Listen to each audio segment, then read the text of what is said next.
Hey, I'm Ashley with Budgets Made Easy and the Money Mindset Podcast. Today, I want to talk about meal planning for the summer, especially if you have kids at home, obviously. Otherwise, it would just be normal meal planning, right? But today, I want to talk about what to do with the kids because they want to eat you out of house and home. Like it is non-stop. I have at times even put a lock on my pantry door because the kids wouldn't stay out of it. It broke. I had to take it off. I have not put another one on it, even though I probably should at this point. But live and learn, right? So, what I wanted to kind of talk about though is actually planning your meals because if you are meal planning during the school year, and even if you're not, it's going to look a little bit different than in the summertime because you've got probably a busier day between activities and things going on at the school, even if your kids are at summer camp during the summer. Now, the lunches may stay the same if they're going to summer camps, but if not, you do have to kind of plan a little bit better. And so, I'm going to share some strategies that others have shared with me that works for them, and some things that I'm going to try, and some things that I have already tried that seem to work. But, we're going to have to, I can already see it. We're going to have to try some new things. And so I've got some ideas I want to share it with you. And then maybe toward the end of the summer or in a month or, whatever, I'll give you an update and see how it went because I have one child that is eating everything all in one sitting, not asking for permission. Like they've been taught from a young age that they need to ask for permission, and they do really well for the most part, but I say yes to everything. And that's part of the problem too. So one thing that I'm going to try that I haven't yet is having a snack basket that they can only have one of them a day. So currently, I have two snack baskets in my pantry because, it has saved me so much room in my pantry. I wish I had, you see it on Instagram, these beautiful walk-in pantries like, no, mine's a closet. Okay. So it's not very big, but emptying things out of the box and the container that they come in has saved so much room. So I already do that, and all the snacks are like in two baskets. But the problem is they are asking repeatedly and or just going in there and taking numerous snacks a day. So like one bag of Cheez-Its or Chex Mix or whatever is being eaten in one day. As you can imagine, that adds up quick, and it's not healthy, obviously. So I don't want them eating all of that in one day either. So what I think I'm going to do is actually put a label on the basket and have them pick one a day.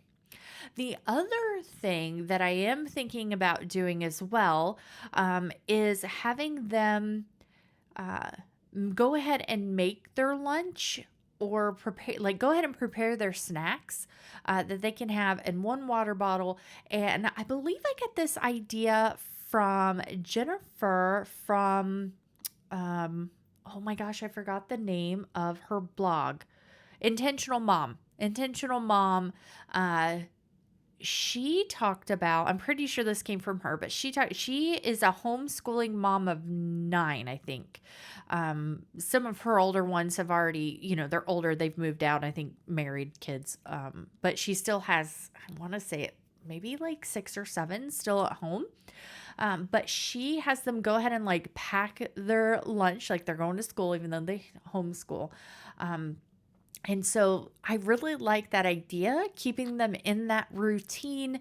And then they already have an idea of what they can have through the day instead of just like sitting down and eating an entire bag of chips or whatever in one sitting. The other thing, and I think I don't think this idea came from Jennifer, but I can't remember who gave me this idea. I want to say it was like a minimalist or, somebody that helps with organizing, but I can't remember who it was. But having like an actual basket on the kitchen counter with the snack, their drink for the day, like what they can have that day. I really like that idea. I have the space now because I've reorganized some space in my kitchen. And now we have like a mud room type where there's a charging station. They put like bags, hooks for their book bags, like all the stuff in there. So I do have the room for it now. And so I really like that idea as well. Like have them go ahead, like this is what you can have for the day. Don't ask me for anything else. And if I stick to it, which I know is something that I have to work on, it's not my kids' fault. If I stick with it, they'll be good about it. Like they typically only get really annoying, like asking me for something over and over and over if I typically give in. But if they know it's something like, do not ask me for this again. This is what you're getting. And if we do that, like if I do it several times, so even probably just 1 week, they should be good. So I realize that like I have to step up my game and stick with it as well. And they are very good with rewards. So if they decide like they want to work toward a reward, they do really well. Punishment has never worked well for them at all, like ever, but rewards do. And if you think about it, that's how all of us work for the most part. Of course, sometimes life punishes you. There are like certain things and you learn from those too. But I have found that working towards something positive works way better with my children. So I can take this idea of, one snack a day, or you can only have these snacks during the day, work out some kind of idea of what they want to do, what I want to do, that to kind of help me with the cost of them being home all day, and have them work toward a reward. They will do much, much better. So if you're struggling with that as well, think of something that you can do to make your life a little bit easier. Another thing that I started this year that I will continue through the summer for the school year was I have one drawer in my fridge, just like a vegetable drawer or whatever, is I put like I take it out of the container, like their yogurts, and it's mainly yogurt, their yogurt and their cheese, any Lunchables, like our prepackaged, things that go in their lunch, is all in that drawer. And so if I continue to maintain that, I can say you can have, as many of these as you want.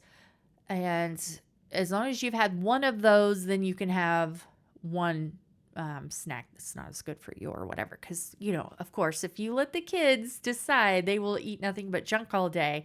So I do make them have at least some yogurt or some cheese, something halfway healthy at least, that I know that they will eat. One of the problems is one of my children has really, really bad allergies. And so how that presents itself with food is fruit. Like she can't have fruit in its natural form. It has to be broken down a little bit for now. So we have to try and find other alternative healthy things that she can snack on, because she loves fruit. But and a lot of the fruit, she could have it, and then after so long, it makes her mouth itchy and stuff. She can't have it anymore. But we're doing an allergy shot, so hopefully in the future that will resolve itself, or at least mostly resolve itself. So that is one thing that we have to work around. Of course, you may have some other food allergies too that you have to work around. So think about what you can do to make your life easier, especially if you are working full time and they are going to like childcare, summer camps, whatever through the summer, to continue to pack their lunches easier? What are you going to feed them? Or are you just going to continue to do what you did through the school year? Now, if you haven't been doing some of those things through the school year, I would encourage you to meal prep or, prep their snacks, things like that, one day a week. So I was extremely busy this year and I bought a lot of prepackaged things, which I know is more expensive, but I had to save my sanity this school year and I was okay with that. But moving into the summer, I should realistically have a bit more time to kind of prepackage their snacks. And I've got like reusable bags, things like that. But I didn't use a lot of that this summer because then I had to, or this school year, because I had to wash it. It was just, there was too much going on. But my goal is for the summer to um, start using those again and kind of divvy up the containers. So, like if I get a big box of goldfish, I can make some smaller, put it in some snack bags, and then they can have like one of those a day. Another thing that I do to try and help with this whole eating the entire package in one sitting is making them put it into a bowl. So if I don't already have it in a bag, I'll make them put it into a bowl, and that has helped tremendously as well. And then when my little one, who is 5.5, spills it, he's not spilling the entire bag, which has happened many, many times. One time all over my car. So yeah, think of some things that may work for you or your family, and reward yourself. If you need a reward, like, okay, I'm going to prepare, go ahead and um, decide what they're going to have for lunch and breakfast and snacks for the week. And this is what we're going to do for dinners. And what can I go ahead and get ready for the week so I don't have to worry about it during the week. Reward yourself. And it doesn't have to be anything major. It could be like going and taking a hot bubble bath without feeling guilty. It could be ordering an audiobook. It could be, something small. It doesn't have to cost a bunch of money, but find some ways to reward yourself so that you are motivated to stick with it as well. So, let me know in the comments, what are you going to start implementing to kind of help save some money with food and summer costs, because it can add up quickly if your kids are at home during the week and versus being in school. So let me know what other tips you've got, because I need them as well. I will talk to you soon.